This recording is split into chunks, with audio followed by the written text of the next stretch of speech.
Ano nangyayari? Pwede mo bang sabihin sa akin? Attorney, ganito kasi. Hindi ko talaga mahal si Jacob. Pero mayaman siya. Hindi ako pwedeng maghirap. So bakit ka nagpakasal dahil sa pera? Tama ba ako? Kaya nga, attorney, ang gagawin natin, kailangan natin pikiin yung kasal. Malaking pera ang magagastos natin dyan. Walang problema sa pera, maraming pera si Jacob. Ang kailangan, mamatay si Jacob. Kailangan peke ang kasal para makapagsama na kami ni Joaquin. Sino ang uutusan natin hindi magiging pabigat sa atin na para patayin ang taong yan? Kilala natin, malaking tao si Jacob. Maraming tauhan, maraming galamay para mahanap kung sino ang salarin. Attorney, ako nakakabahala ko, hindi ko alam. Pero kailangan mamatay ni Jacob. Kailangan mapeke ang kasal. Kailangan natin magawa ng magandang paraan. Bago pa dumahuli ang lahat. Oh my God, attorney! Nandiyan na siya. Nandiyan na siya.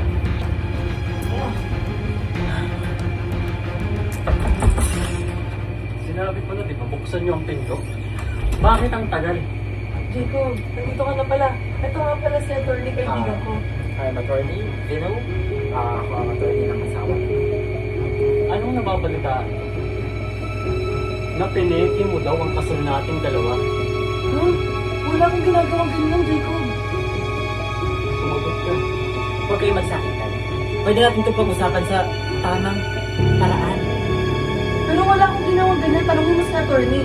Nag-uusap kami, nagkakape kami. Wala siyang kinalaman dito.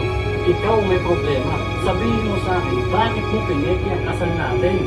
Wala akong pinipeke, Jacob. Bakit ko gagawin yun? Mahal kita. Anong nababalitaan ko? Sabi ni Nelia, pineki mo ang kasal dahil may iba kang lalaki. Yan ka na naman eh. Naniniwala ka sa ibang tao kaysa sa akin. Dapat ako ang kasama mo, sa akin ka naniniwala. Paano ko magtitiwala sa'yo? Ikaw mismo sa sarili mo, may problema ka sa utak. Paano mo nasabi may problema ako sa utak? Nakikita mo ba yung kaibigan ko? Nakakahiya! Huwag tayo mag-away sa harap ni attorney. Tara na, attorney. Hindi.